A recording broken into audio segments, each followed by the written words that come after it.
अनुष्का का भी दे दो। किसके पास था? और कोई आया तो उसका भी दे दो।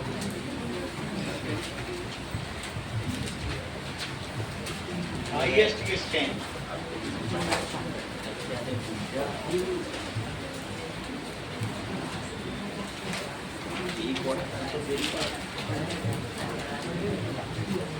किसी का रह गया क्या? विशा का रह गया, किया रह गया।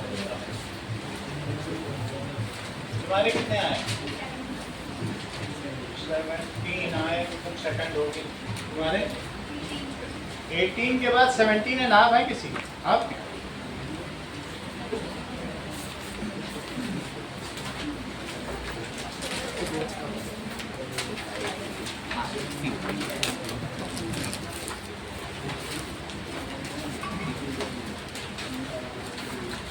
जो जो कमी है इसमें लिख दी है, इसको ध्यान देना।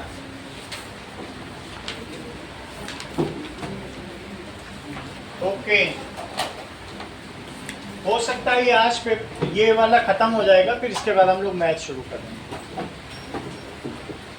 ऊपर में से लाइट वाला पोर्शन न लिया करो, अभी सही है बिल्कुल, क्योंकि वो दिखता है तो ठीक नहीं लगता। ठीक है,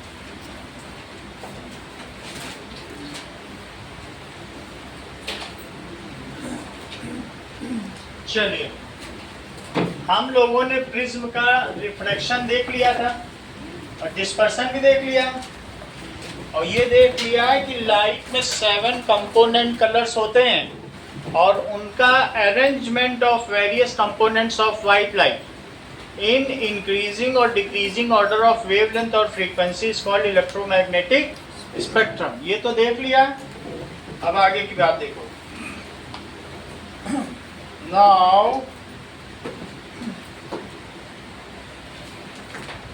let us come to rainbow formation. अब हम देखेंगे रेनबो फॉर्मेशन क्या होता है, यानी इनके इफेक्ट देखेंगे, जो रिफ्लेक्शन है इनके इफेक्ट देखेंगे। सही है, चलो। Rainbow formation when it is raining in front of us and sun is behind us, sun हमारे पीछे हो और हम उधर की ओर मुंह करे खड़े हो जाएं। अगर सन इधर है तो सन की तरफ मुंह न कर लेना, तुरंत पलट जाओ। रेन तो सब तरफ हो रही है, बस सन की तरफ मुंह ना करने ना, घूम जाओ और रेन का मजा लो और रेनबो का भी मजा। When it is raining in front of us, rain सब जगह हो रही है, पीछे भी होने तो हमें क्या लेना देना, पीछे भी हो जाने। सही है, तो क्या होता है? Then we see a beautiful natural semicircular phenomena of 7 colors, band of 7 colors, that is called rainbow. If we see it from a height like pilot, then it is circular. तब ये कैसा दिखेगा? सर्कुलर, क्योंकि उसके ऊपर सन है, यहाँ तो होराइजन उसको काट देगा ना, तो होराइजन की वजह से तुमको रेनबो दिखेगा, पूरा बनता है, लेकिन दिखेगा कैसा बताओ? हाफ दिखेगा। So this is rainbow formation, जिसमें ऊपर रेड कलर होगा और जो नीचे होगा वो बैंड कैसा होगा? वायलेट। ऐसे अलग अलग बैंड होंगे, कई बार हम लोगों ने छोटी क्लास में रेनबो बनाया भी होगा। It is very fascinating. When it is raining in front of us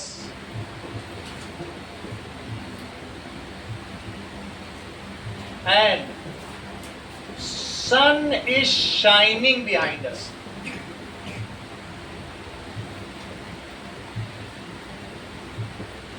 then तो क्या होगा? We see in sky a beautiful semicircular band of 7 colors.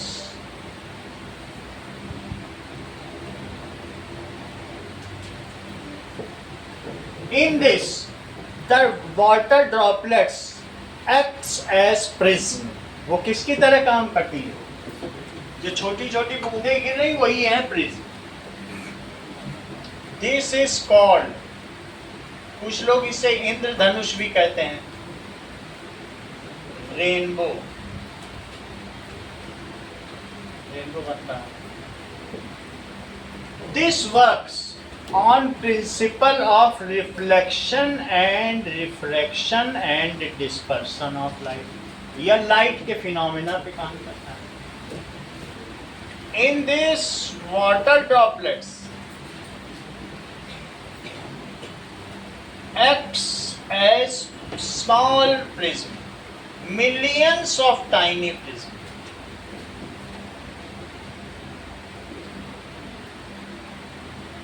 जरा चेक करें. तो मान लीजिए कि कभी इसको समझने से पहले हम लोग TIR समझे तब समझ पाए. TIR का क्या मतलब होता है? Total internal reflection. जरा वो देखिए, तब फिर हम इसे समझ पाएंगे. टोटल इंटरनल रिफ्लेक्शन मैं करके भी दिखाऊंगा और वीडियो में भी दिखाऊंगा, आप समझ लें. जरा देखो, मान लो कि यहां से लाइट गई, ये वाटर है, तो वाटर से अगर रेयरर मीडियम में जाएगी लाइट, तो तुमको क्या लगता है, क्या ये दूर हट जाएगी?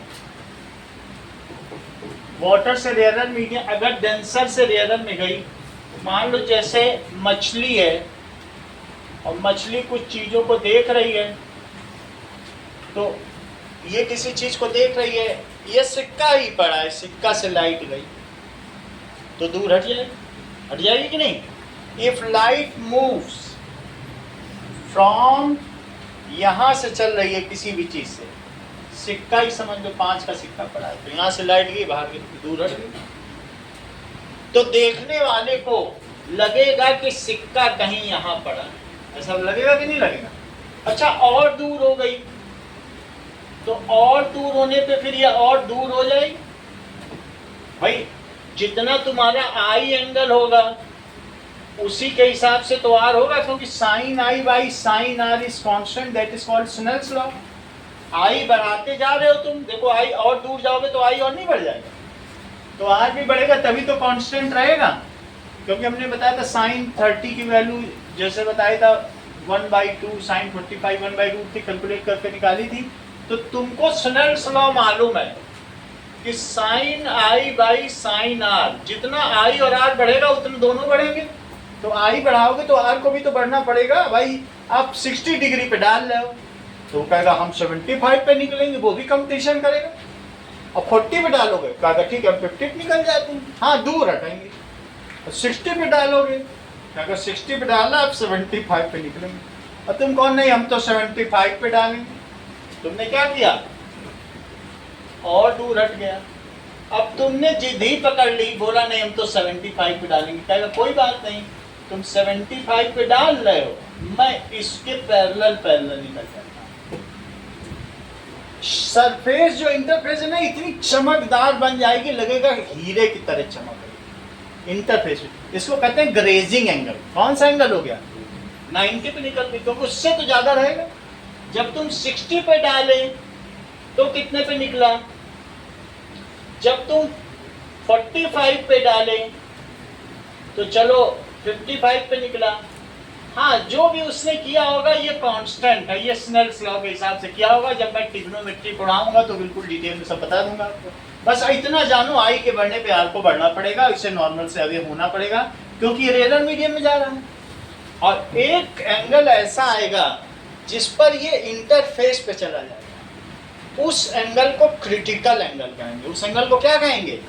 The angle of incidence at which the angle of reflection becomes the grazing angle या becomes 90 degree, that angle is called critical angle. अगर इसके बाद तुमने सोचा और बढ़ा दें, तो क्या अब इसके पास कोई मौका है? अब कहाँ और बढ़ेगा, अब बढ़ा पाएगा? कहेगा छोड़ो रिफ्लेक्शन, अब मैं आज से रिफ्लेक्शन करूंगा and I will follow the law of reflection. ये तो नहीं है कि 91 पे निकल जाए, ऐसा करने से तो वो लॉ ऑफ रिफ्लेक्शन को डिफाई करने लग जाएगा। तो फिर वो पूरी तरीके से किस चीज को फॉलो करने लगेगा? Law of reflection. मान लीजिए तुमने अब 75 से ज्यादा बदमाशी कर दी, बोला नहीं हम तो 80 रखेंगे, रखो 80 तो 80 पे निकलेगा। इस चीज को कहते हैं पूर्ण आंतरिक परावर्तन, टोटल इंटरनल। अब ये परावर्तन करेगा, दैट इज कॉल्ड TIR। जरा इसे लिख लें 2 लाइन में, फिर मैं आगे बताऊं, सही है? दैट इज, ये देखो, if light moves from denser medium to rarer medium, then it moves away from normal। वास्तव में जब मैं डेंसर बोल रहा हूं तो आप ऑप्टिकली ही समझो, ये कोई मास डेंसिटी नहीं है। Move away from normal at certain angle of incidence. क्या होगा? At certain angle of incidence, the angle of refraction, angle of refraction reaches to 90 degree, reaches to 90 degree। 90 degree को क्या कहते हैं? Grazing angle. ग्रेजिंग क्यों कहते हैं? क्योंकि जैसे जमीन पे घास चरती है गाय, गाय तो जमीन पे घास चरती चरती चलती है, वैसे रे क्या जमीन को चरती चल रही है, तो ग्रेजिंग एंगल कहेंगे। At that time angle of incidence is called, वो उसका क्रांतिक कोण है। So at that time, time angle of incidence is called, उसे क्या कहा जाएगा? Angle of incidence is called critical angle. Critical angle को C कहेंगे।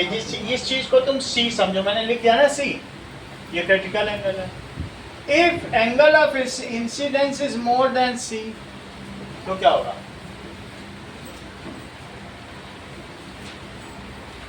Incidence is more than C,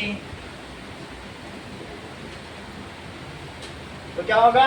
now no more refraction takes place. बाहर जाएगी नहीं, अब दूसरे मीडियम में लाइट जाएगी नहीं। Now no more refraction takes place,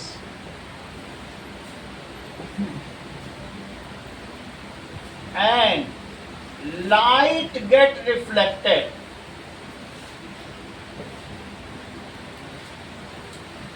in same medium, obeying law of reflection, obeying law of reflection। This is called, इसमें loss of light नहीं होता, ऐसे ऐसे टक्कर मार के आ रही है, टोटल इंटरनल रिफ्लेक्शन।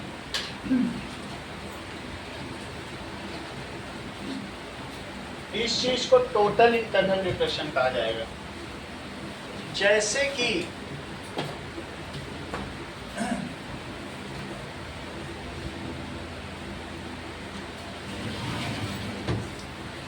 मान लीजिए किसी में मैं थोड़ा पानी ले लूं,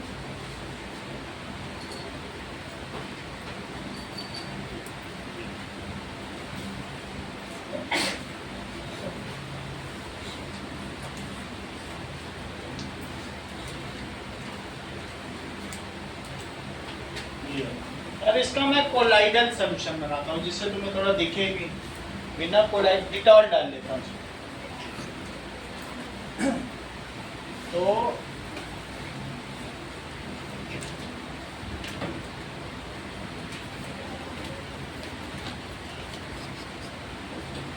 एक ड्रॉप डिटॉल डाल दिया।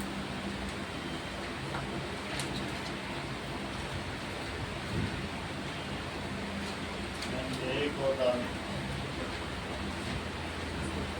चलो अब देखो ये बन गया कोलाइडल सोल्यूशन।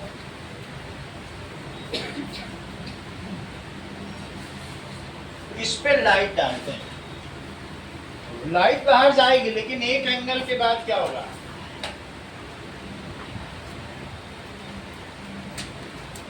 ये देखो एंगल ऑफ इंसिडेंस अगर मैं बढ़ाऊंगा तो ये लौटने लगी, तुम्हें दिख रहा है लौटते, ये देखो लौट रही। और डिटालना और ज्यादा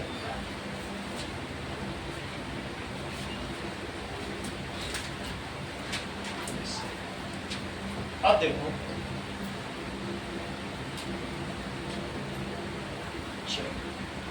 ये लाइट इस पे डाली, तुमको लौटती दिख रही,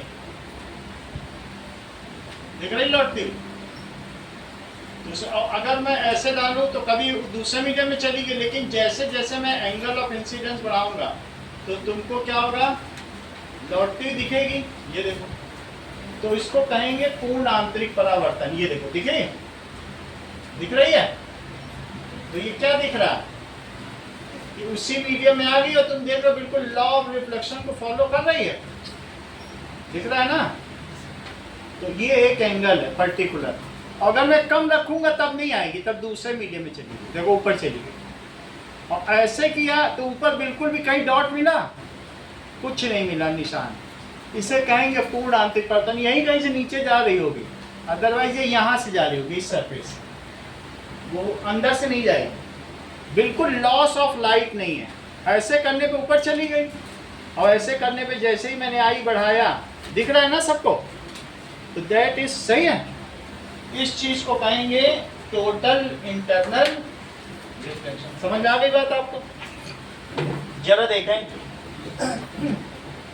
अगर हमारे पास जो तुम्हें रास्ते में हॉलो ऑप्टिकल फाइबर बिछे हुए दिखते हैं,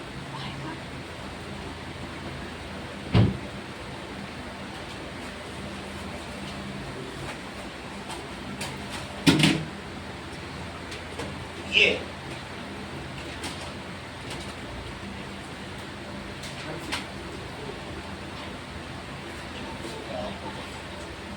ऐसा, ये तुम लोगों ने देखा है ना। मान लीजिए इसमें मैं लाइट डालूं तो अंदर ही अंदर ये पूरा वो हो जाएगी और ऊपर दिखने लग गई लाइट की नहीं, पूरा अंदर मल्टीपल रिफ्लेक्शन करके देखो कहाँ दिख रही।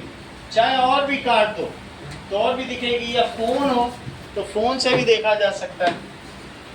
ये देखो फोन के टॉर्च से, तो बड़ा ब्यूटीफुल फिनोमेना है कुछ नहीं, बस एक मीडियम से रेयर में नहीं जा पा रही है और कुछ नहीं। ये देखो, ये तो तुमको दिख रहा है ना बीच में, ये सारा इस पे लाइट में है, तो दैट इट इज कहीं कहीं से टूट फूट हो गया, लेकिन एंड पे ये कुछ वायर है बस। ये सब क्या है, और तुम्हें एंड पे क्या दिख रहा है, लाइट दिख रही है कि नहीं। So it is total internal reflection. Optical fibre cable सब तरफ बिछाई जा रही है उसी से ही। अब आजकल जो टेलीफोन, पहले क्या होता था, इस रूट की सभी लाइनें व्यस्त हैं, कृपया इंतजार करें, पहले होता था। जब से ये आया है टोटल इंटरनल रिफ्लेक्शन, सबका फोन कभी हैंग नहीं होता है, कहीं भी फोन मिलाओ तो नहीं मिल जाएगा। इसको कहते हैं ऑप्टिकल फाइबर केबल, अंदर मल्टीपल रिफ्लेक्शन और कई किलोमीटर तक बिना लाइट एटीनुएट हुए, बिना उसका क्षय हुए, बिना उसमें नुकसान हुए, लॉस हुए, पहुंच जाती फुल स्ट्रेंथ के साथ। यहाँ बोलोगे, पहले अमेरिका में जब सुनाई पड़ता था हेलो, ऐसे बोलना पड़ता, बिल्कुल आराम से बात, क्योंकि उसमें एटीनुएशन ही नहीं हो रहा है लाइट का, सब कुछ अंदर ही अंदर हो रहा है, टोटल वर्ल्ड आ गया। क्या कहीं लॉस हुआ? समझ में आ गई ना बात? चलिए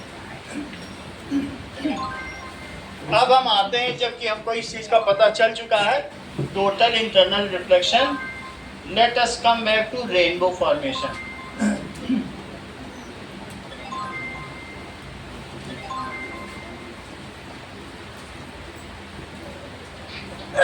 हेलो, हाँ जी, आप बोलिए। छुट्टी तो हो गई है, विधान कितने बजे गया है? आया नहीं, 6 बजे गया क्या? 6 बजे निकला है, बता रही है।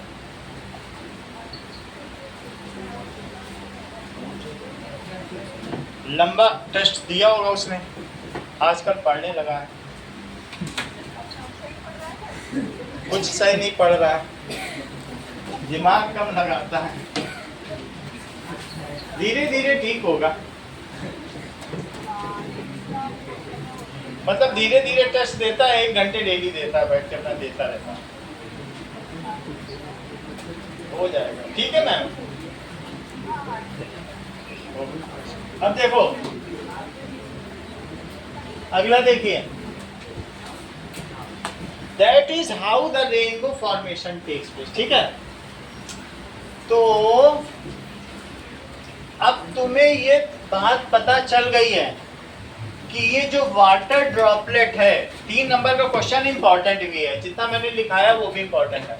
मान लो मैंने एक वाटर ड्रॉपलेट ले ली, इसको समझो पानी की बूंद, और सन से रे आई, ये देखो सन से रे आई। अच्छा, ये कौन से मीडियम में जा रही बताओ? डेंसर में जाएगी, और ये प्रिज्म है। ये समझो वाटर की जो ड्रॉपलेट है वो क्या है, प्रिज्म में। रेड ज्यादा दबेगी कि वायलेट? वायलेट ज्यादा दबेगी, तो मैं इसको दबा देता हूं। तो देखो तुम्हारी बुक में भी ऐसा ही हुआ है, तुम्हें वायलेट कलर दिख रहा है अपनी बुक में, और रेड भी दिख रहा है क्या? बताओ स्वाति। तो तभी तो दोनों में सीधी नहीं गई, ऐसे गई। देखो अपने रास्ते थोड़ी ना गई, नीचे गई कि नहीं गई? अच्छा, वायलेट ज्यादा दबेगी, ये चीज तो हम कल ही देख चुके हैं। तो वायलेट को ज्यादा दबा दो, यहां से वायलेट को दबा दो, ये दबा दिया, सही है। इसके बीच के सारे कलर हो जाएंगे। अब ये जब यहाँ पहुंची, तो यहाँ पहुंचने के बाद इसका जो एंगल ऑफ इंसिडेंस है वो बढ़ गया, और इतना बढ़ गया कि अब ये बाहर नहीं निकल सकती है। इसको यहाँ पे TIR करना पड़ेगा। TIR का क्या मतलब है? रिफ्लेक्शन करना पड़ेगा। तो ये जो रेड वाली है, इसने भी TIR किया, और जो वायलेट कलर है इसने भी TIR किया। ये देखो रेड ने TIR किया, ये आ गई। ये रेड का उतने ही एंगल पे होगा, और वायलेट का भी करो, सही है। तो वायलेट ने भी कर दिया, सही है। और इसके बाद ये दोनों यहां से, ये हुआ डिस्पर्सन। इस पॉइंट पे क्या हुआ? इस पॉइंट पे TIR, यहाँ क्या हुआ? यहाँ डिस्पर्सन। अब रिफ्लेक्शन होगा, क्योंकि अभी अलग अलग कलर हो गए, तो अब मोनोक्रोम हो गया, तो डिफरेंट कलर्स हो गए हैं, तो ये बाहर निकलेंगे। अब बाहर निकलते समय इन पे जरा परपेंडिकुलर डालो, और ये सोचो कि ये रेयरर मीडियम है। बोलो रेयरर मीडियम में जाएंगे तो नॉर्मल से दूर हटेंगे कि पास आएंगे? दूर हटेंगे। तो दूर हटेंगे, तो इसका मतलब क्या हुआ कि जो रेड कलर है वो भी दूर हटा, तो ये ऐसे दूर हट गया। अच्छा, वायलेट है वो ज्यादा दूर हटेगा, क्योंकि वायलेट क्या ज्यादा एनर्जी होती है तो ज्यादा डेविएशन होता है। वायलेट क्या होगा? ज्यादा दूर हटेगा। रेड में तो थोड़ा ही दूर हटेगा, यहाँ भी तो थोड़ा ही दूर हटा था कि नहीं? तो वायलेट अगर ज्यादा अवे हो गया तो सोचो क्या होगा, बोलो। क्या ये कहीं ना कहीं मिल जाएंगे? मिल गए, वो ज्यादा अवे हटा। तो देखने में जो व्यक्ति यहाँ खड़ा हुआ है उसको क्या दिखेगा? ये उसकी आंख है, ये तो ये देख रहा है, और ये इसका मुंह है, और ये व्यक्ति खड़ा हुआ है ये अर्थ पर। तो उसको यहाँ पे रेनबो फॉर्मेशन दिखाई पड़ गया। रेनबो फॉर्मेशन में जरा तुम देखो, ऊपर जो बना हुआ कौन सा कलर है? सबसे ऊपर रेड है, और नीचे कौन सा कलर है? वॉयलेट हो गया। और ये यहाँ लिखो दिस इज यहाँ पे क्या हो रहा है? कलर कंपोनेंट में टूट रहा है। तो डिस्पर्सन, और यहाँ TIR, और यहाँ पे सब अलग अलग कलर हैं। तो बोलो यहाँ पे क्या हो रहा है? इसे रिफ्लेक्शन बोलेंगे। क्या बोलेंगे? समझ आ गई बात? ये रिफ्लेक्शन है। ये कहा जा सकता है कि वॉट एवर इस फॉर्म, रेनबो इस फॉर्म, वो हमें होराइजन के ऊपर ऊपर ही दिखेगा, और उसमें जो भी कलर होंगे तो उसमें बयानी हपी नाला, दैट इज ये हुआ नारंगी, ये लाल हुआ, और फिर पीला हपी नाला। इसके बाद दैट इज ग्रीन, ग्रीन होगा। है जो भी होगा, होराइजन के नीचे तो तुम नहीं देख पाओगे। धरती तुमको सपाट दिखती है, क्या झांक के देख लोगे? वहां धरती के आगे तक चलते चले जाओगे, कितना आगे जाओगे फिर सपाट दिखने लगे। तो दैट इज ब्लू। सबका अमाउंट अलग अलग होता है, ये जरूरी नहीं कि सब इक्वल अमाउंट में हो। Sky blue. और सबसे नीचे कौन सा होगा? पर्पल। तो ये जो भी चीज होगी, ये सारी की सारी ऐसे, ये यहाँ पर होराइजन रोक देगा, कहेगा बस उससे ज़्यादा अलाउड नहीं है, यहीं तक जो तुम्हें देखना है झलक देखो। तो ये इतना दिखेगा। समझ में आया? और कितने डिग्री पे दिखेगा? जब तुम देखोगे तो तुम्हें अपनी नज़र उठानी पड़ेगी 40 डिग्री पर, वॉयलेट दिखेगा, और 42.5 पर रेड दिखेगा। यानी जो बैंड बनेगा वो इन्हीं दोनों के बीच बनेगा। So all angles the rainbow lights, horizon से सीधे आंखें उठाओ, 40 करोगे वॉयलेट, और 2.5 डिग्री और उठाओ 2.5, उसके बीच में पूरा बैंड दिख जाएगा। चाहे तुम कहीं भी उठाओ, होराइजन से इधर एक रेडियस बन रहा है, इधर 40 उठाओ, इधर 40 उठाओ, इधर बाकी मीडियम देख लें। So the rainbow is form between 40 to 40। Angle of elevation कितना है? 40 डिग्री टू 42.5। सही है? आगे देखो, थोड़ा सा और इसके बारे में लिखा दें। एक बार मैं रेनबो दिखा दूं, फिर आगे का काम करें। ज़्यादा भी चैप्टर बचा नहीं है। ये देखो,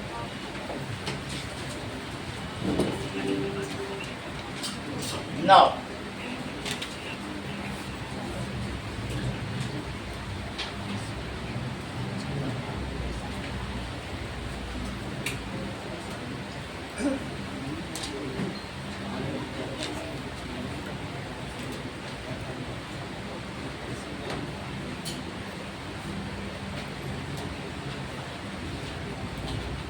रेनबो फॉर्मेशन,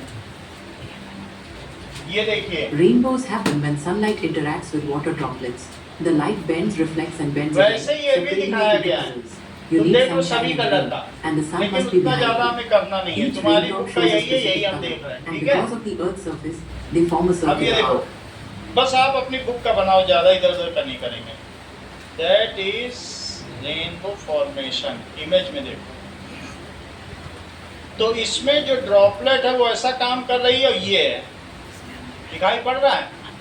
तो इसमें अलग अलग कलर हैं। और नहीं तो तुम ये देखो, कहीं तुमको ऐसा तो नहीं लग रहा है कि दैट इज 2 रेनबो, एक ऊपर भी रेनबो बन रहा है, सेकेंडरी रेनबो है जो तुमको लेस ब्राइटनेस का मिल रहा है 54 डिग्री से 56 डिग्री पर, उसमें डबल आई आर होता है, एक टी आई आर होगा, यहाँ एक और टी आई आर होगा, वो क्लास 12th में पढ़ोगे। तो अभी हम प्राइमरी रेनबो पढ़ रहे हैं, लेकिन दो बनते हैं, देखो दो बनते दिख रहे हैं तुमको। तो नीचे वाले रेनबो को जो ज़्यादा चमकदार है उस पर लोगों का ज़्यादा ध्यान जाता है, उसमें सबसे ऊपर रेड है और नीचे पर्पल कलर है, और ऊपर वाले में यानी रेड है, सबसे ऊपर पर्पल है। और दिखा दे पास से, दिख रहा है ना तुमको, दिख रहा है?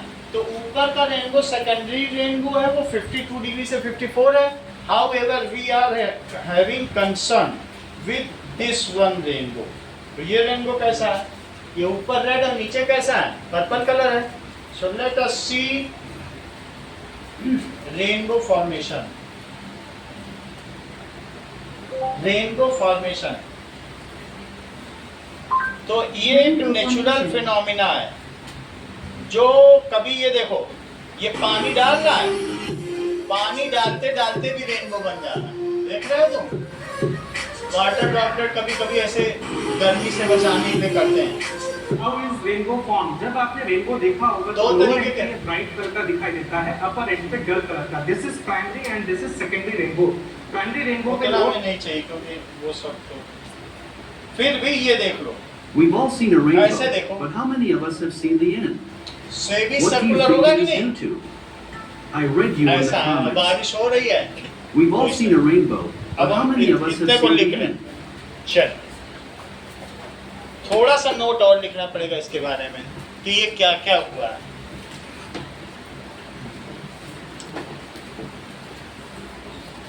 Now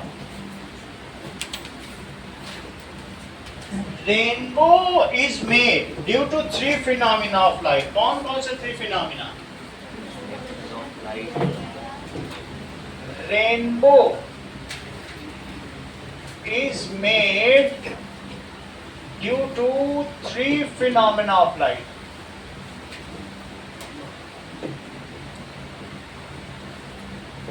First, dispersion of light takes place through water droplets, and then total internal reflection inside water droplet, and the third one is reflection. तीनों को लिखो। पहला dispersion of white light into component colours.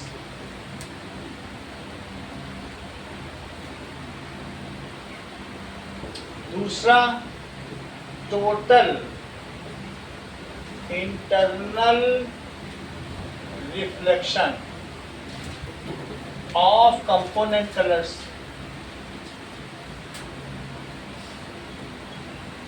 through water droplet। बस इतना ही लिख देना जो मैं लिख रहा हूं, इसमें पूरे नंबर हैं ड्रॉपलेट। और तीसरा refraction of component colours.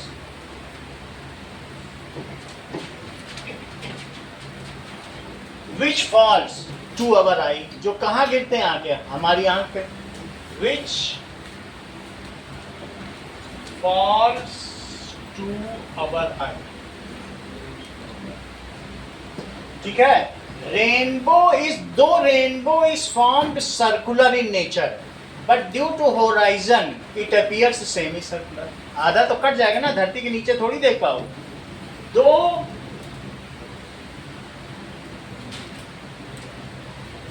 rainbow is formed circular in nature, but due to constraints of horizon, क्षितिज की सीमाओं की वजह से, due to horizon we see it या observe it semicircular।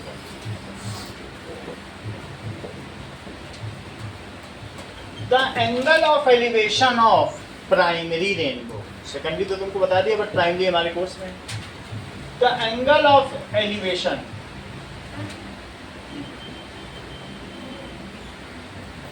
of rainbow band is from 40 degree to 42.5 degree. It is band of 7 colors. It is band of 7 colors. So it can also be considered as electromagnetic spectrum, क्योंकि ये बढ़ते या घटते क्रम में ही तो हैं. So it can also be considered as electromagnetic spectrum formed by nature.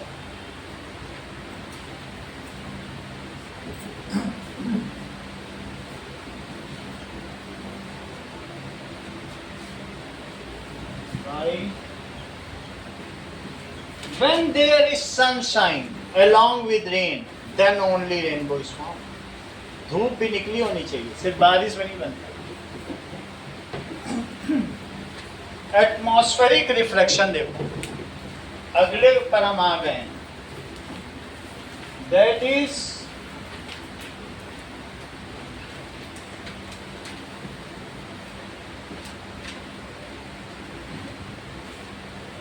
वायुमंडलीय अपवर्तन. इसका मतलब क्या है?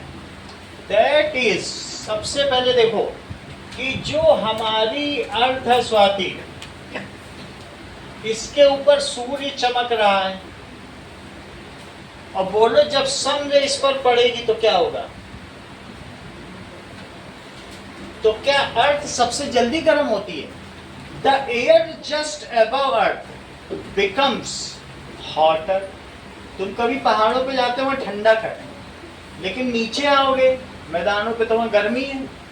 तो this is, that is altitude पे भी डिपेंड करता है, अदरवाइज लैंड पे भी डिपेंड करता है. So this air is warm air. और ऊपर की एयर कैसी है? Cold air. तो वार्म एयर कैसी होती है? लाइटर. और कोल्ड एयर कैसी होती है? डेंसर होती है. तो इसलिए वार्म एयर अब ऊपर उठेगी. वार्म एयर किधर उठेगी बोलो? और जो कोल्ड एयर है वो कहाँ जाएगी? वो नीचे आएगी, क्योंकि ऊपर ठंडी हवा है, कोल्ड एयर. इस तरीके से बहुत सारी ट्रेड विंड्स बन जाती हैं. ठीक है, अलग अलग तरीके की व्यापारिक पवनें जो साल भर चला करती हैं. तो कुछ ऐसी एयर है जो अपर से लोअर, लोअर से ऊपर चलती है, कुछ पोल से चलती है, तो कोई कुछ अटलांटिक से पैसिफिक ओशन चलती है. जैसे अभी आजकल क्या हो रहा है कि अल नीनो चल रहा है, तो वो सब तुम लोगों को ज्योग्राफी में बता भी दिया जाएगा कि अल नीनो और ये ENSO क्या है, southern oscillation, El Nino southern oscillation, जिसकी वजह से अभी ये मानसून लेट हुआ. खैर जो भी होता वो सब हम ज्योग्राफी में पढ़ेंगे. बट ये तो तुम्हें मालूम है कि our atmospheric is wavering in nature and very dynamic. इसमें हवा ऊपर नीचे चल रही है. कभी तुमने देखा है कि लकड़ी जल रही हो तो पीछे खड़ा हुआ मंगल हिलता डुलता दिखाई पड़ेगा? नहीं दिखाई पड़ता होता है. इधर तुम खड़े हो, लकड़ी जल रही हो, गोली जल रही हो, पीछे कोई और खड़ा हो, और उसके ऊपर एयर वेवरिंग है. तो क्या जो उस साइड खड़ा है वो तुम्हें सही दिखाई पड़ेगा कि वेवर करेगा? क्योंकि उससे आने वाली लाइट बार बार तुम्हारे पास रिफ्लेक्ट एक ही तरीके से तो होके आएगी नहीं. So our atmosphere is dynamic and wavering in nature. It is continuously changing. ये लगातार चेंज होता जा रहा है. इतनी बात समझ में आ गई तुमको? ये लिखें तो उससे क्या होगा? क्या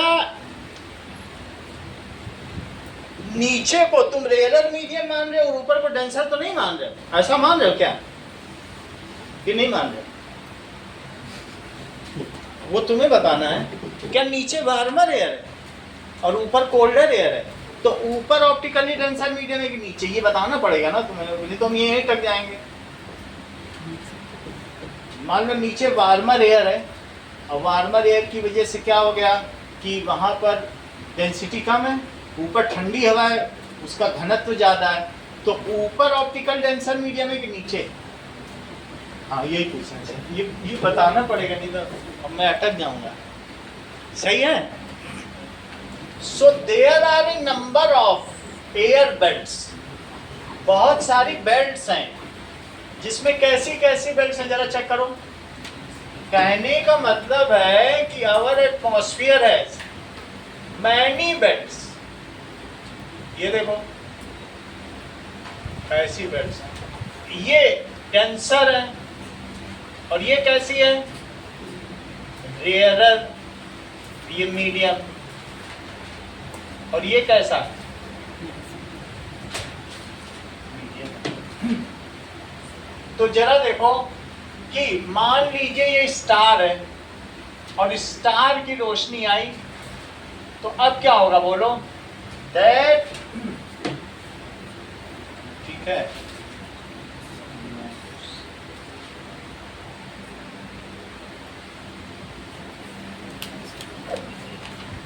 अब ये रोशनी आई, यहां तक समझो कोई मीडियम नहीं है, ये सीधी आ गई, तो फिर ये क्या होगा, कुछ चीजें और भी तुमको देखनी पड़ेंगी। वास्तव में यहां तक तो ठीक है, वेवरिंग तुम्हें समझ में आ गई, लेकिन एक दो चीज और देखो तब तुम्हें समझ में आए।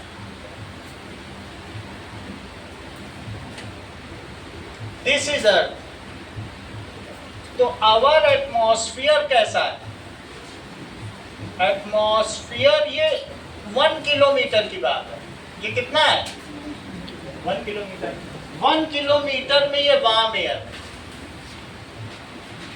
और ये कैसी एयर है बोलो, कोल्ड एयर। अब मैं बात कर रहा हूं 500 किलोमीटर, कितने किलोमीटर, पूरा आयनोस्फीयर तक चले जाए 500 किलोमीटर, तो सबसे नीचे ट्रोपोस्फीयर, उसके बाद क्या बताऊं, स्ट्रेटोस्फीयर, क्या स्फीयर है, स्ट्रेटोस्फीयर,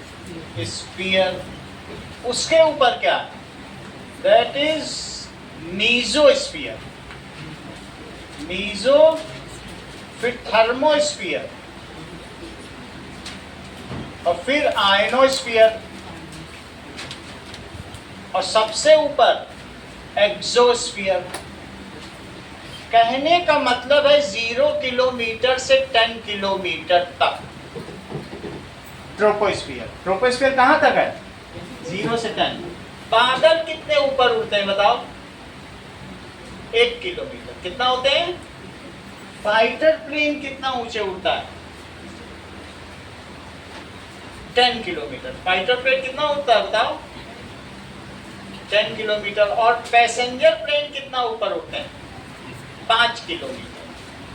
जो ये बोइंग है ना जो तुम्हें ले जाता है सुंदर सा, ये तो फाइटर है, तो ये 5 किलोमीटर, बोलो बात समझ में आ गई, 1 किलोमीटर तक बादल उड़ता है, फिर बादल के ऊपर चले गए, ये ट्रोपोस्फीयर है।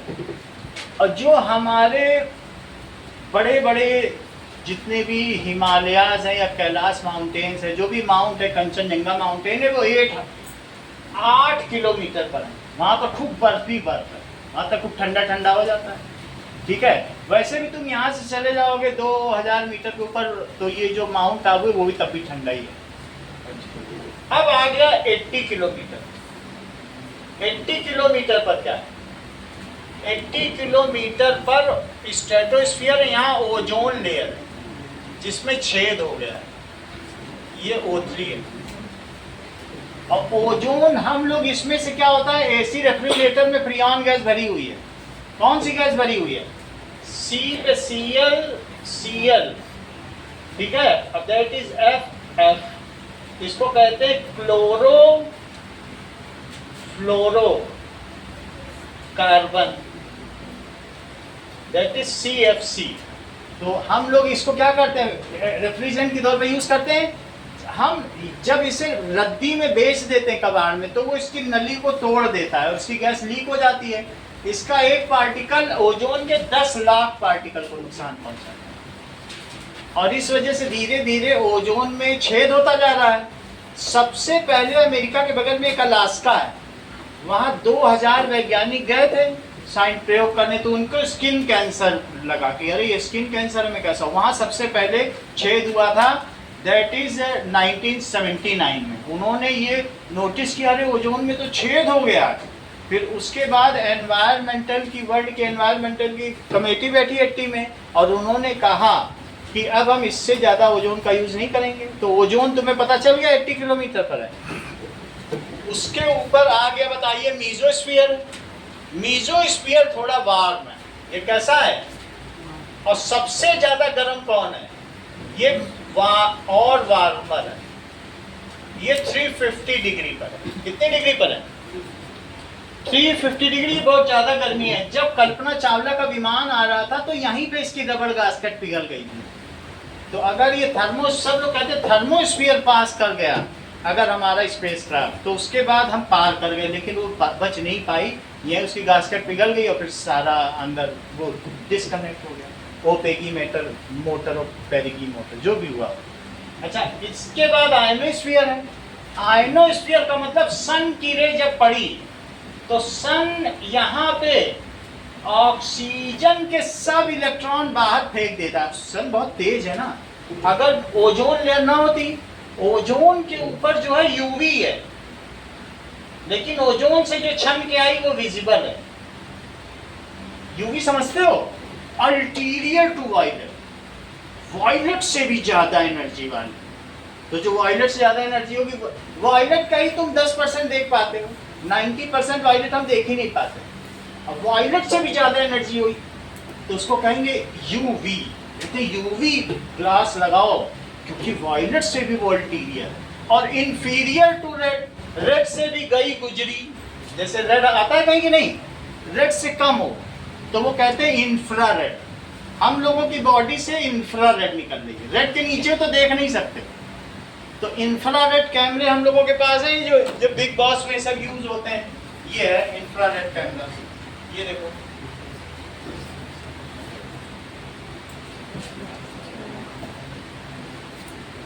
ये इसमें क्या होता है, रात यहाँ कमरे में अंधेरा कर दो और फिर इसकी रोशनी से भी तुम लोग पता लगा सकते हो। पूरा देखो, रात में सब लोग दिखेंगे। बिग बॉस में यही कैमरा यूज होता है।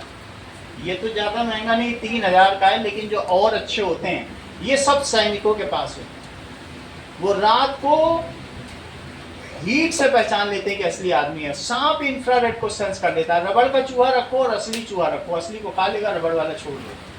तो इंफ्रारेड कहाँ से निकलती है? जब मम्मी खाना बनाती है तो तवे से निकलती, धरती से निकलती। तो रेड से कम एनर्जी है तो इंफ्रारेड, वायलेट से ज़्यादा है तो अल्ट्रा वायलेट। तो अल्ट्रा वायलेट अगर हमारी बॉडी में पड़ेगी तो कॉर्निया बर्न होगा। उन सभी 2000 वैज्ञानिकों का रेटिना जल गया था, स्किन कैंसर हो जाएगा, अल्ट्रा वायलेट पड़ेगी। अगर पेट में बच्चा है तो म्यूटेट हो जाएगा, अपंग पैदा होगा, उसका डीएनए खराब हो जाएगा। सही है? तो अल्ट्रा वायलेट हार्मफुल है कि नहीं? उससे हमारी कौन स्क्रीनिंग करता है? Ozone layer. Ozone layer protects us. तो अब तुम सिर्फ ये समझो कि जो डेंसिटी है, सबसे ज्यादा डेंसिटी यहाँ पर है। दैट इज, आप ये समझिए 0.129 इतने केजी पर मीटर क्यूब। 1.29 KG, 1.29 KG. यहाँ पे पर मीटर क्यूब तुम समझ रहे हो? पर मीटर क्यूब का मतलब ये 1 मीटर है। अगर इसमें हवा भरी हो, तुम इतनी बड़ी टंकी ले जाओ और कोई कह लो मैं इसको खाली कर दूं, कहाँ बाहर ले जा रहे हो, तो उसमें से वो हवा निकाल दे तो 1 किलो हवा निकाल देगा, 1 किलो 290 ग्राम। लेकिन जब तक तुम यहाँ पहुँचते हो ये डेंसिटी 0.200 केजी पर मीटर क्यूब ही रह जाती है। ऊपर चलने पर 10 किलोमीटर ऊपर चलने पर एटमॉस्फेयर नहीं है। जब मैं लेह लद्दाख में ड्यूटी करता था तो वहाँ ऑक्सीजन नहीं ले पाता था, नाक से ब्लड निकलता रहता था। और अगर ऑक्सीजन नहीं ले पाओगे तो क्या खाने का रेस्पिरेशन हो पाएगा, पचेगा? तो जो वहाँ पर गला हुआ टिंड फूड खाता था वो भी पलट जाता था। तो यहाँ पर जब नीचे आता था, चंडीगढ़ में उतरता था वहाँ से, तो मुझे लगता था कि इनके लोगों पे ऑक्सीजन का टैक्स लगाना चाहिए। कितने मजे से ऑक्सीजन ले रहे हैं, वहाँ हम नाक से ब्लड पोछ रहे हैं ऐसे ऐसे करके। वहाँ मेरे 5 दोस्त थे, मुझे 2 साल में उन 5 के कभी नाम याद नहीं, ऐसी बुरी हालत थी, याद ही नहीं होते थे। क्योंकि बिना ऑक्सीजन के क्यों कहा जाता है कि सुबह हरी घास पे चलो? ऑक्सीजन के लिए। सुबह जल्दी उठो, ज़्यादा ऑक्सीजन होगी। तो जब ज़्यादा ऑक्सीजन होती है तो उससे ब्रेन अच्छा काम करता है। पायलट जब ऊपर जाता है तो उससे क्यों कहा जाता है ऑक्सीजन मास्क लगा लो, क्योंकि ऑक्सीजन ऊपर ऑक्सीजन नहीं है उस लेवल पर। जब मैं ही बोल रहा हूँ कि मुझे ही नाम नहीं याद हो रहा है, उसको कहते हैं एनऑक्सिया। वो वैसे अगले चैप्टर में तुम्हारे कार्बन एंड कंपाउंड में, लेकिन फिर भी बता दे रहा हूँ, ऑक्सीजन की कमी तो वो नॉर्मल ऑपरेटिंग बटन भूल जाएगा। तो एयर ट्रैफिक कंट्रोल बताएगा मिस्टर पायलट क्या आपने ऑक्सीजन मास्क लगा लिया है, नहीं लगाया है तो कृपया लगा लें। उसका कोई सिग्नल नहीं होता तो उसे लगा लेना चाहिए, अदरवाइज ओवर कॉन्फिडेंस में वो मारा जाए। तो जैसे जैसे ऊपर जाते हैं तो क्या एयर डेंसिटी कम होती चली जाती है। तो 1 किलोमीटर तो बहुत कम है। 1 किलोमीटर के परिप्रेक्ष्य में ना देखा जाए, जब स्टार से लाइट आ रही है तो वो सब जगह से आ रही है। यहाँ तक आते आते इसकी जो डेंसिटी होती है 0.002 kg/m³ हो जाती है। तो तुमको समझ में आ गया ना, ऊपर चढ़ने पर एटमॉस्फेयर नहीं है। 1 किलोमीटर बहुत छोटी चीज होती है। So let us see how the light comes from star to us at different tropics, at different atmospheric level. ठीक है, the density of air is different, this is rarer and this is denser. पास वाला भी case है, लेकिन पास वाला दूसरे चीज के लिए, स्टार के लिए नहीं लेंगे। स्टार दूर से आ रहा है, एक्सोस्फीयर से होते हुए आ रहा है। जरा देखें, अब जरा आप ये देखो कि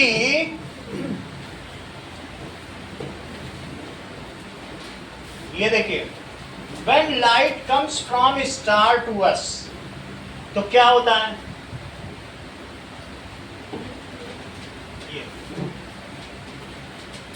ये देखिए स्टार से लाइट आई तो जब यहां तक तुम्हारा एटमॉस्फेयर है, स्टार से उसके ऊपर तो वैक्यूम है, तब तक तो नहीं मुड़ेगी ना।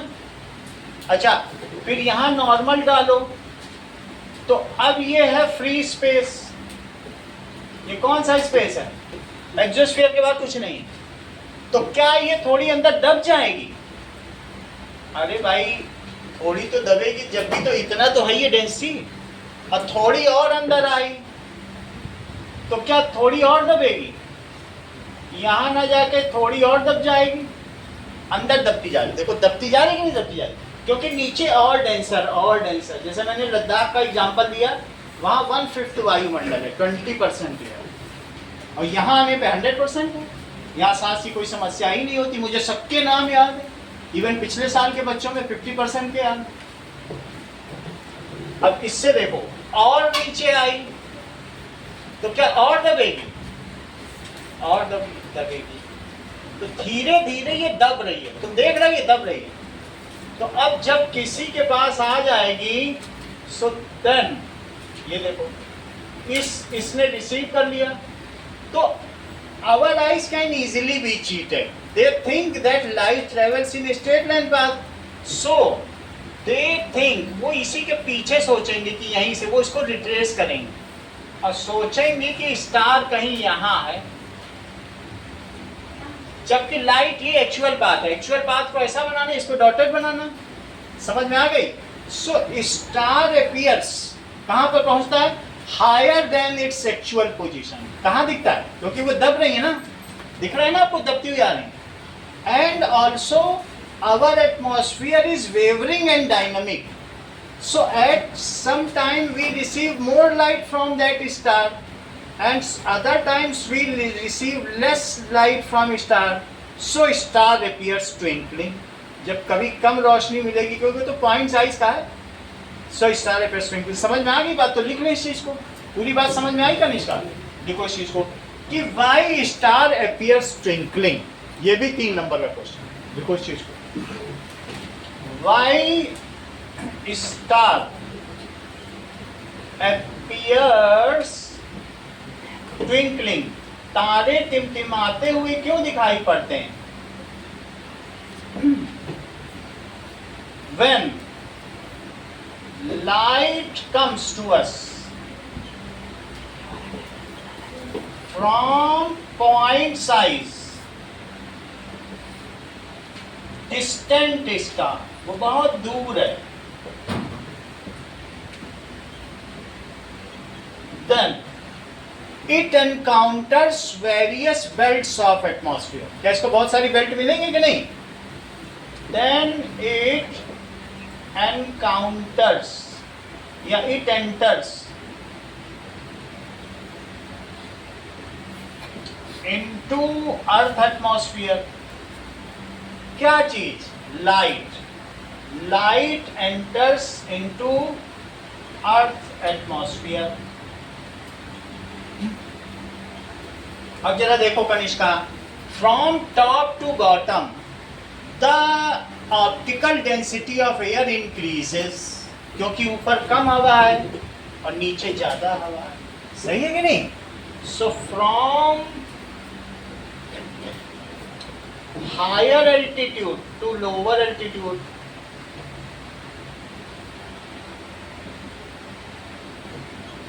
लोअर, ये ना याद है तो लिख दो from top to bottom.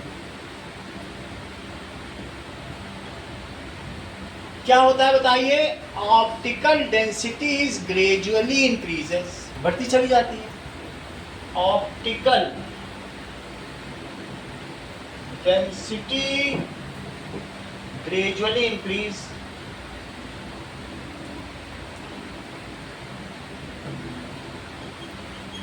So light from star keeps on bending towards normal. So light from a star keeps on bending towards normal.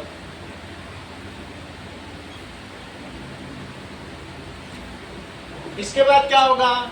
When it reaches to observer, then as per the diagram star appears higher than its actual position. फिर तुम्हें ज्यादा दिखाना नहीं है, वो तो diagram बता ही रहा है.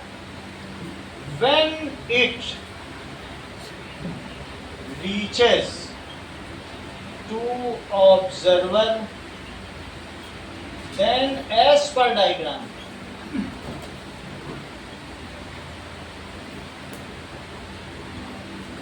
star appears higher than its actual position. Its actual. अगर तुम्हें ऐसा लगता है कि बार बार नॉर्मल ना बनाया जाए तो तुम स्टार से सीधा लाइट ऐसे लाओ, फिर ऐसे बस घुमा दो, तुम्हारे लिए ये भी रास्ता सही है. और फिर यहाँ से इसको पीछे मिला दो, इतना काफी है. तो यहाँ से सीधे लेना, फिर नहीं टेढ़ा करना,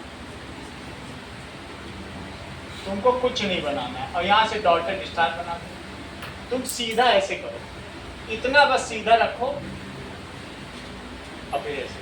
ये भी एक तरीका है, बुक ऐसे इस्तेमाल कर रही है. तुम क्यों बार बार नॉर्मल बना? नहीं बन पा रहा नॉर्मल, ऐसे करो.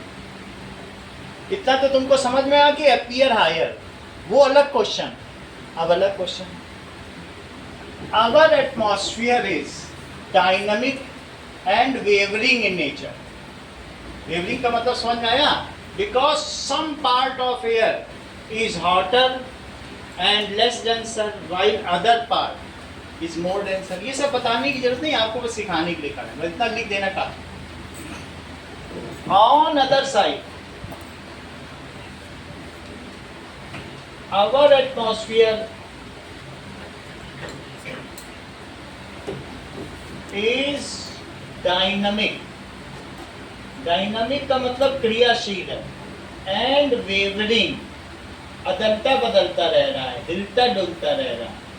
In nature, so at some time we receive less light from star and on other time we receive more light from star.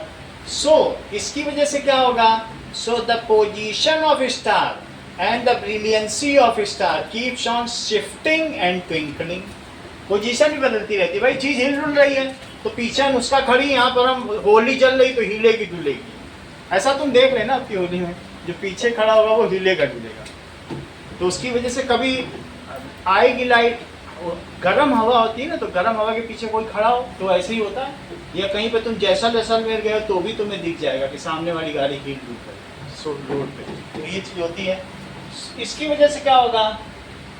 So at some time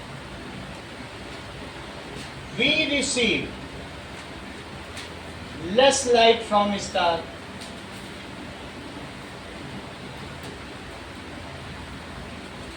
And other time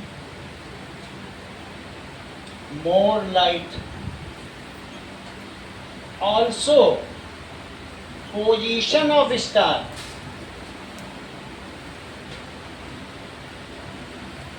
keeps on shifting.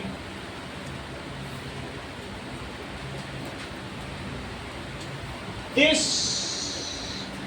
results in twinkling of star. इन दोनों का effect है कि तारा टिमटिमा रहा है, दोनों ही चीजें हो रही है, ये नहीं कि जल बुत नहीं रहा, हिल भी रहा है वो. This results in twinkling of star. ये क्वेश्चन बिल्कुल आने वाला ही है अनुष्का, ये बिल्कुल अच्छे से आप पढ़ लेना और समझ लेना, यही से ही लिख देना. अब अगला लिखो. क्वेश्चन पूछा गया है, star twinkles but moon does not twinkle, why. अब अगला क्वेश्चन पढ़ो कि तारा टिमटिमाता है लेकिन मून तो नहीं टिमटिमाता. अगर होता तो मून भी टिमटिमाए. सो नाउ अगला क्वेश्चन, स्टार ट्विंकल्स, इसका रीजन दिया जा चुका है. अगर लिखना हो तो वही सारा फिर से लिख देना. But moon does not twinkle.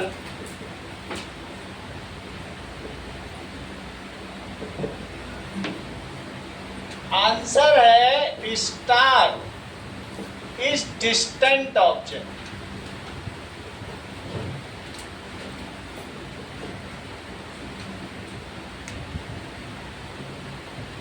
We receive very feeble light, या very less light from, बहुत थोड़ी लाइट मिल पाती. We receive very less light from it.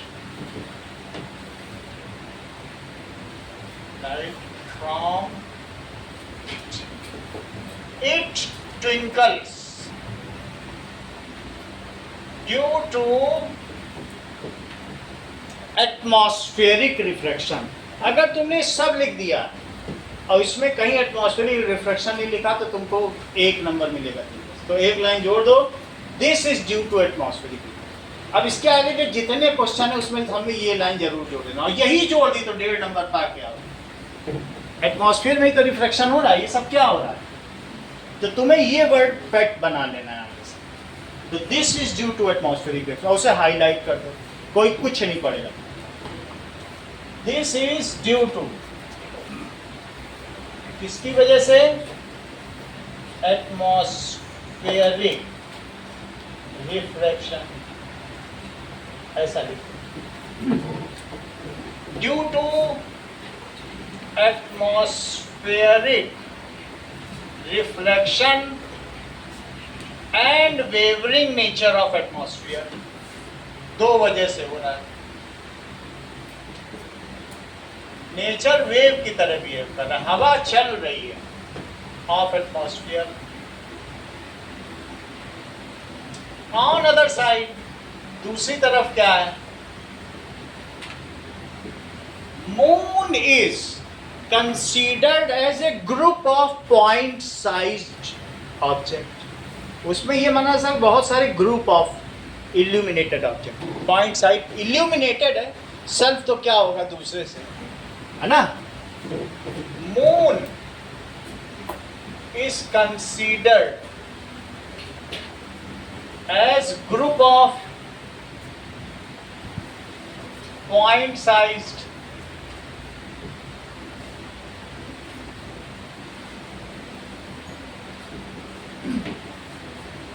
Illuminated source of light. Book पे जैसा लिखा है वही लिख लो, source of light. Millions of points हैं. At certain time we receive less light from half of those point size object. आधे से हमें कम लाइट मिली. इनमें से मून है, मून को एक एक ना मानो, बहुत सारे हैं, और इनमें से एक समय में तुम्हें आधे से डिम लाइट मिली और आधे से कैसी मिली, ब्राइट। लेकिन अगले समय में उन्हीं आधे से ब्राइट मिली और इनसे dim. So the total average light received by your eye averages to zero. कुछ बदलाव ही नहीं हो रहा भाई, अभी इनसे कम मिली, उनसे ज्यादा मिली, फिर इनसे ज्यादा मिली, उनसे कम मिली, तो एवरेज मिला के तुम्हारी आंखों पे क्या जीरो नहीं हो गया डिफरेंस? क्योंकि उतनी ही लाइट हम हर बार पा रहे हैं और वो सब पास पास हैं, तो हमें टिमटिमाना मिल ही नहीं रहा। बोल बात समझ आ गई? एट सर्टेन टाइम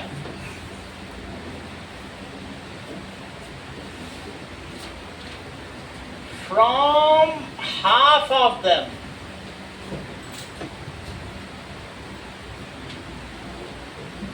देम क्या होगा? We get dim light while from other half we receive bright light, उनसे पूरी मिल गई। And vice versa, vice versa का मतलब ऐसा उल्टी तरफ भी है। So total variation in the amount of light, total variation बिल्कुल बुक की लैंग्वेज है, जरा पढ़ लो बुक में। In the amount of light, ये सेंटेंस पकड़ के चलना है तुमको। Amount of light entering our eye, entering our eye, तो जितना इनसे वेरिएशन हो रहा है वो क्या हो जाएगा? ठीक है, from all individual source, point size source of light averages to zero. Point size light source averages कितना हो जाता है बोलो? To zero. अब देखो देयर बाई, इसलिए क्या होता है? Moon does not twinkle. एक बार और समझाएं, कनिष्का की समझ में आ गई बात? नहीं आई? कहने का मतलब है ये moon is extended source of light. Moon क्या है बताओ? एक्सटेंडेड है। तो इससे जो लाइट आ रही हमारे पास आधे पॉइंट साइज से ये मिलके हमारे पास जो आ रही उनसे, क्योंकि वेवरिंग नेचर है, उनसे कम लाइट आई। लेकिन जो बाकी के आधे हैं, समझो इसमें कुछ रेड कलर है, कुछ वायलेट कलर है, दो कलर मान लो, तो बाकी 50% से अभी इधर वाले में से कुछ 50% से ब्राइट आ गई और कुछ से डिम लाइट आई। लेकिन दूसरे ही क्षण तुम्हारे पास अब इनसे ब्राइट आई और इनसे डिम आई, क्योंकि वेवर कर रहा है। तो ऐसी वजह से तुम्हारी आंखों में कितनी रोशनी पड़ी? क्या हर समय बराबर ही पड़ी? तो अगर अगल बगल के पॉइंट हैं, एक बार इनसे कम आ गई, इनसे ज्यादा आ गई, इधर आ गई, ज्यादा आ गई, तो हमारी आंखों पे तो उतनी पड़ रही है और हम उसे एक्सटेंडेड ऑब्जेक्ट दे रहे हैं, पॉइंट साइज तो देख नहीं रहे हैं। So the total average variation of the amount of light entering our eye, of the amount of light entering our eye is zero. कितना वेरिएशन हुआ बताओ? Zero. As there is no variation, वो तो एक पॉइंट साइज था, तो कभी कम पड़ेगी तो कम ही पड़ेगी, कभी ज्यादा पड़ेगी तो ज्यादा ही पड़ेगी, इसीलिए वो टिम हो रहा है। लेकिन यहाँ तो इतने लाखों सोर्स हैं, तो क्या तुम अंतर पता कर पाओगे? तो इस वजह से 0.1 mm के बीच के डिस्टेंस का तो हम अंतर भी नहीं पता कर पाते। हमारी आंखों का रिजोल्यूशन 0.1 mm है, 1 mm का 10वां हिस्सा, तो उतना हम अलग अलग पॉइंट थोड़ी पता कर पाएंगे। So total variation from all point source is zero, hence moon does not twinkle, इसलिए मून नहीं ट्विंकल करता। थोड़ा थोड़ा समझ में आया? अब देखो, अगर तुमको समझ में आया तो कहीं तुम्हें ऐसा तो नहीं लग रहा है कि सन अगर 6 बजे तुम उदय हो गया तो तुमने 2 मिनट पहले सूर्य को देख लिया, वास्तव में वो 6:02 पे उगा था, ऐसा तुम्हें लग रहा है लोग। और जब वो सन सेट हो गया है शाम के 6 बजे, तो तब भी तुम 6:02 तक सन को देख पाते हो। क्या तुम 4 मिनट ज्यादा सन को देख रहे हो डेली, फायदे में हो? तो ये फायदा तुम्हें क्यों हो रहा है? That means we observe advance sunrise and delayed sunset. Sun के अस्त होने के बाद भी हमको सन दिख रहा है, ऐसा क्यों है? और उदित होने से पहले ही हमें दिखने लगता है, ऐसा क्यों? तो दोनों रीजन समझो। That is advance sunrise and delayed sunset. बोलो, बात समझ में आई? अगली हेडिंग क्या है? Advance sunrise and delayed sunset. Check करें, ये हमारी अर्थ है, और अर्थ के ऊपर क्या है? एक एटमॉस्फेयर की बेल्ट है।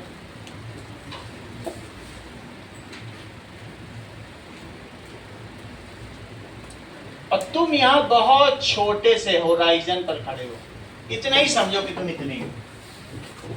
तुमको तभी चीजें दिखती हैं जब चीजें होराइजन पर हो। कि इसके नीचे का भी देख लेते हो, तुम सोचो यहां का देख लोगे क्या? यहाँ कोई चीज क्या झुक के देख लोगे? ये अर्थ एक खत्म हो रही क्या? बहुत बड़ी है ये, तो क्लीनर दिख रही। तो तुम कितना देख पाते होराइजन पर? अगर सन इससे नीचे है, सन अभी नीचे है, तो कायदे से तुमको ये सन दिखना चाहिए कि नहीं दिखना चाहिए? नहीं दिखना चाहिए। If sun is below horizon, जो क्षितिज है, जहां पर धरती चूमे, जहां गगन को पथगामी की लक्ष्य डगर हो, वहां तक हमें जाना है। हम लोग अनंत पथ के गामी व्यक्ति हैं। ये सन है। अब सन से लाइट चली, देखो जरा। तो जब सन से लाइट चली, तो सन से तो चारों तरफ चलेगी, इधर भी चलेगी, इधर भी चलेगी, इधर भी चलेगी, इधर भी चलेगी। मान लीजिए ये लाइट चली, तो ये जो लाइट चली, ये तब तक कुछ नहीं करेगी, बिल्कुल सीधी चलेगी। कब तक सीधी चलेगी? जब तक ये फ्री स्पेस पार नहीं कर लेगी। सन बहुत दूर है, 14,88,00,000 किलोमीटर। ये तो सीधी चलेगी ना, फ्री स्पेस में थोड़े ना रिफ्लेक्शन होगा। लेकिन एटमॉस्फेयर में आने के बाद क्या ये नॉर्मल की ओर दबेगी? देखो दब गई। और फिर नीचे तो और डेंसर है। एक्सोस्फीयर के बाद इसे थर्मोस्फीयर पे जाना, फिर मीजोस्फीयर पे, फिर स्ट्रेटोस्फीयर पे, फिर ट्रोपोस्फीयर पे जाना। तो दबती चली जाएगी, क्योंकि नीचे डेंसिटी बहुत ज़्यादा है, 1 किलो और 290 ग्राम। तो दबती दबती दबती दबती अल्टीमेटली क्या हो जाएगी? क्या ये आंखों पे पहुंच जाएगी? देखो, हर एटमॉस्फेयर की बेल्ट में ये और पास आ रही है। ये बात तुम्हें समझ में आ रही है नहीं? और आंखों को क्या लगता है कि लाइट अगर आंखों पे आई तो चीजें सीधे ऊपर ही है। तो इसको लगेगा कि सन निकल आया, अब चलो सूर्य देवता को अर्घ्य दे दो, छठ मैया को अब पूजा करो। यही तो करते हो। सन आ गया, तो सन हमको वहां दिखता है, नीचे से आया है, लेकिन जब तक मुड़ मुड़ के आया दिखेंगे वो सन निकला। बहुत बिल्कुल नीचे भी नहीं दिखता कि पेड़ के पीछे से आया, क्योंकि वो उतना ऊंचा दिखता है। So when sun is below horizon, then also due to atmospheric reflection and the variation of density from top to bottom, क्या होगा? Its rays manages to reach the observer, पहुंच जाते कि नहीं? And as per diagram we encounter, हम देख पाते हैं, that is the rise of sun, and in the similar manner जब sun set हुआ, सन यहां पहुंच गया, तो तुम क्या समझ रहे हो? अब तुम्हें सन नहीं दिखना चाहिए, दिखना चाहिए। 2 मिनट तक और दिखेगा। कैसे दिखेगा? कि जो इससे रेज आई, तो रेज यहां तक तो ऐसे चली आई, ये रे और भी चली होंगी, मैं उनकी बात नहीं कर रहा हूं, लेकिन ये आई। अब इसके बाद जब ये एटमॉस्फेयर में जाएगी, तो क्या एटमॉस्फेयर में ये धीरे धीरे बेंड होती जाएगी। ये सनसेट है, ठीक है? तो अब ये जरा देखो, तो दैट इज ये हमको दिखने लगेगा। ठीक है, अब जरा देख लीजिए,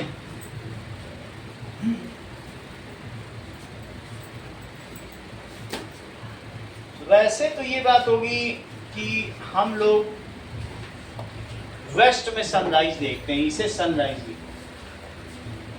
सनराइज, और इसे क्या लिख लो, सनसेट। यहां तक समझ में आ गई? बात समझ में आ गई? तो इसको जरा लिख लें।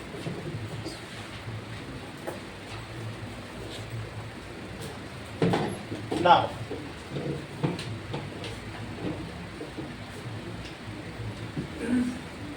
we see 2 minutes before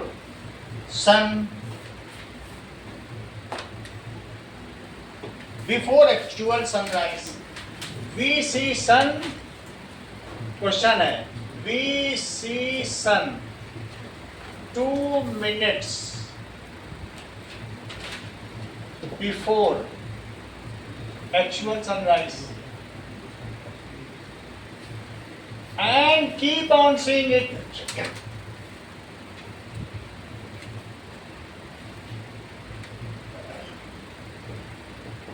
Two minutes more after actual sunset.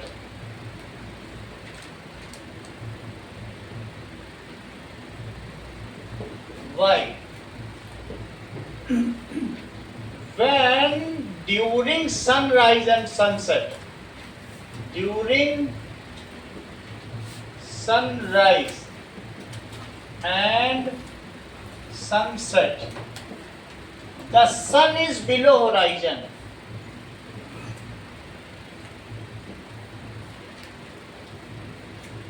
Then also its rays reaches to observer.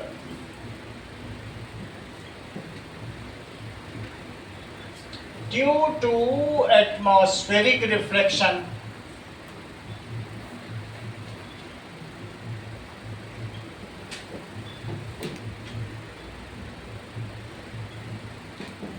also optical density of atmosphere increases from top to bottom. Top to bottom. So we observe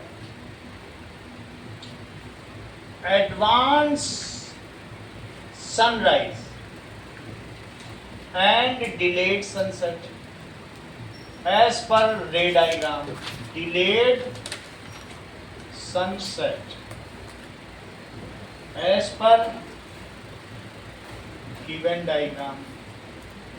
अब कुछ सवाल आपके लिए। पहला सवाल देखो, थोड़ा बचा हुआ है, थोड़ा मैं कल करा दूंगा, 15 मिनट का बचा हुआ है बस चैप्टर, ठीक है? फिर उसके बाद मैथ शुरू कर दूंगा। कल दोनों बुक ले आना, सुबह 7 बजे से 8:45 तक आप लोग आइए, बस एक ही क्लास है। दैट इज 15 मिनट की साइंस करा देंगे। किस, हाँ कल मेरा एग्जाम है तो 7 से सुबह नहीं आ पाऊंगी। सुबह आप नहीं आ पाएंगी, शाम की रखें आपकी क्लास, शाम को 6 से रख लेते हैं, फिर 7:45 यही टाइम लग। ओके, चलिए एज पर गिवन डायग्राम। तो पहला क्वेश्चन है, that is what is rainbow.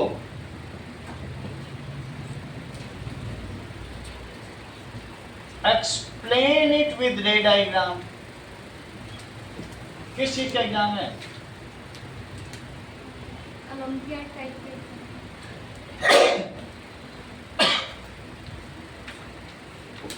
दूसरा, वाई स्टार्स ट्विंकल। सभी चीजें रे डायग्राम से बतानी है। Why moon does not twinkle.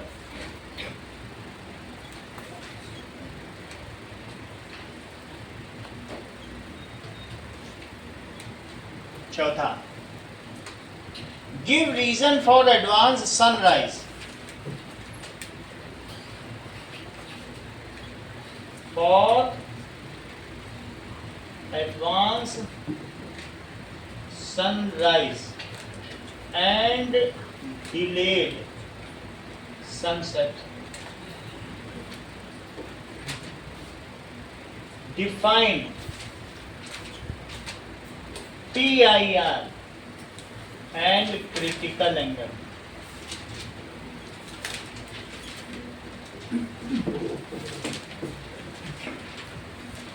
ये सब बुक के लास्ट में ये सब दिए हैं क्वेश्चन, ज्यादातर आपको मिल जाएंगे एक्सरसाइजेस में, बहुत बार आ चुके हैं सारे सवाल।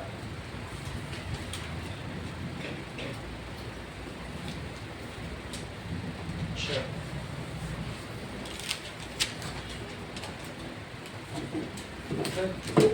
सब में डायग्राम बनाना हाँ?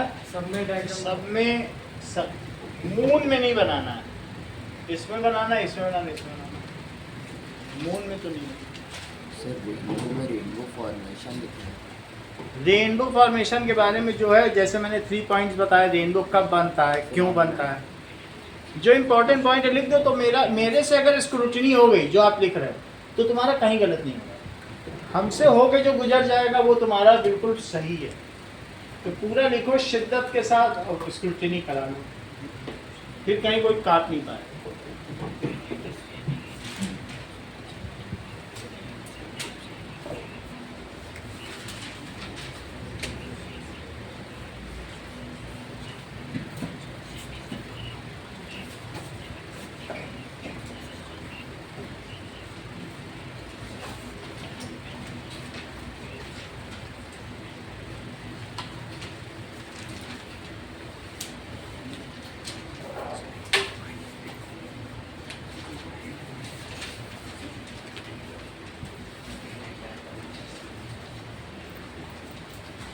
सिंगल शीट में हो जाएगा ना।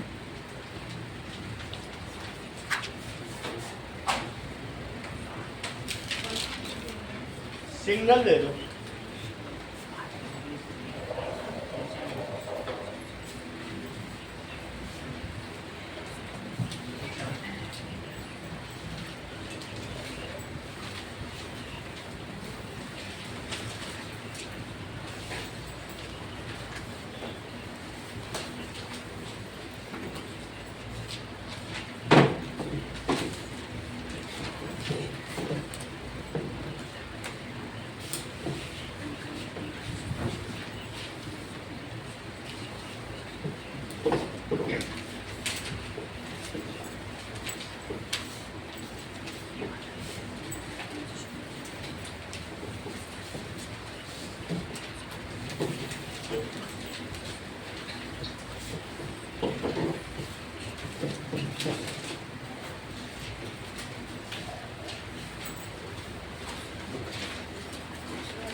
अभिनव चाबी रखती है।